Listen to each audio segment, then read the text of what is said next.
Contemplem o grande Cocô Viking!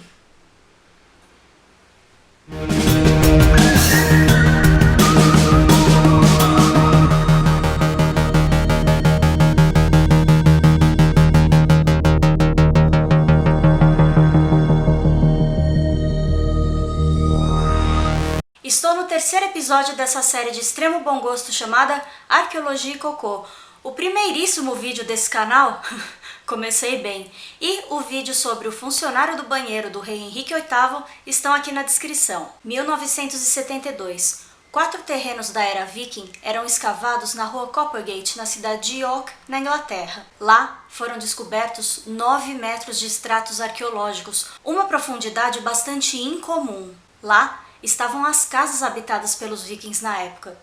E não muito longe dessas casas, um conjunto de fossas. E nessas fossas é que foi encontrada a estrela do nosso vídeo. Sob o exato local que se tornaria a filial do Lloyds Bank, foi encontrado o que pode ser o maior exemplo de fezes humanas fossilizadas do mundo, medindo incríveis 20 centímetros de largura e 5 centímetros de comprimento. E digo mais, é um achado raro que vale milhares de libras, pois é muito difícil que uma amostra de fezes se mantenha conservada por muito tempo. Essa amostra foi carinhosamente batizada de o coprólito humano do Lloyds Bank, para alegria dos donos do banco que devem ter ficado emocionadíssimos com a homenagem. Eu vou mostrar só aqui embaixo porque não tem necessidade de mostrar esse filé mignon em tela cheia, convenhamos. Apreciem, esse cocô é tão grande que eu não duvido que o autor dele tenha apelidado o cocô de martelo de Thor. Com todo respeito a Thor. Mas também provavelmente ele é um cara com senso de humor e ele deve estar rindo lá de Asgard?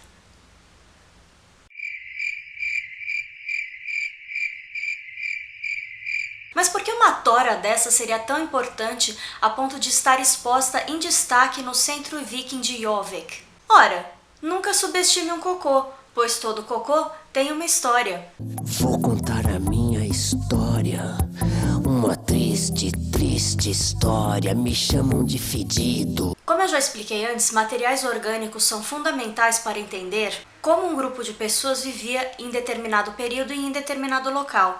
A alimentação é uma parte muito importante das nossas vidas. E através de uma amostra como essa, podemos entender que tipo de alimentação essa pessoa tinha, o estado de saúde dela na época que ela foi ao banheiro, quais eram os alimentos cultivados na época e no local, e até mesmo a classe social dessa pessoa, porque as pessoas mais ricas costumavam ingerir alimentos de qualidade diferente do que as menos abastadas. As fossas onde o coprólito do Lloyds Bank foi encontrado também continham altas quantidades de plantas alimentícias, trigo e cevada, 5 toneladas de ossos de animais, conchas e ostras que, pasmem, eram um alimento comum de se consumir e muito acessível, milhares de telhas romanas e medievais, materiais de construção, peças de cerâmica e 20 mil objetos. Obviamente foi feito um exame de fezes e os arqueólogos puderam constatar que no coprólito havia grandes quantidades de ovos de vermes e de lombrigas.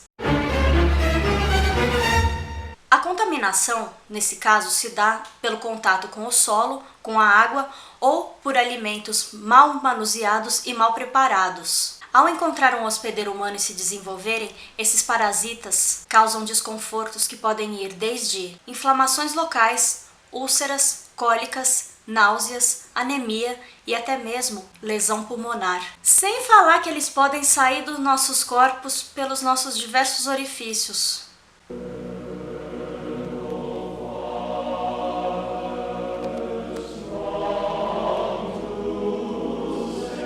Outro fato que comprova que o autor do coprólito era um viking é que ele ingeria muita carne, cereais e poucos vegetais. Tá, até aí tudo bem, mas tem uma conta aí que não fecha.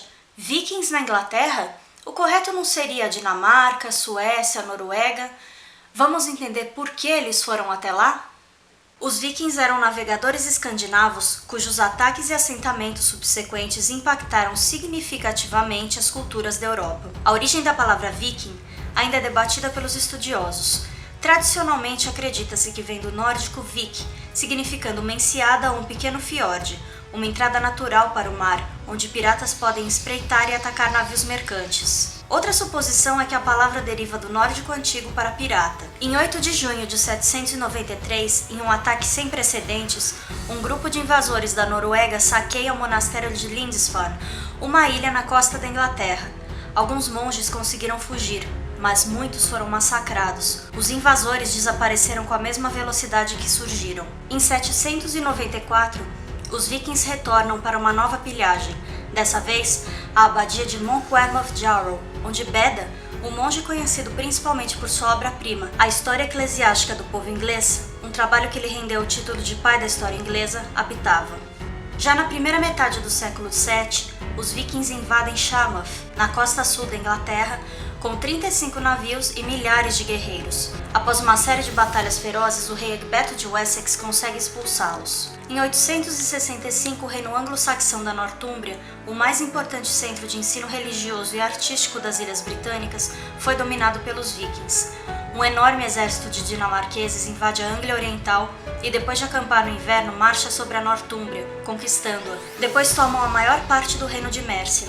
No mesmo ano, mudam sua rotina de ataques periódicos e invadem a Grã-Bretanha com força total. Por 70 anos, os vikings assombraram as Ilhas Britânicas. A era viking na Inglaterra só terminou oficialmente em 1066, ano em que Guilherme o Conquistador unificou os reinos anglo-saxões. Em 2003, um triste incidente envolvendo uma visita escolar fez com que a vitrine do coprólito do Lloyds Bank fosse derrubada e ele foi partido em 3 pedaços. Mas acabou sendo restaurado. Então, se você estiver de malas prontas para a Inglaterra e quiser conhecer o coprólito de pertinho, ele ainda está em exposição no Centro Viking de Jorvik.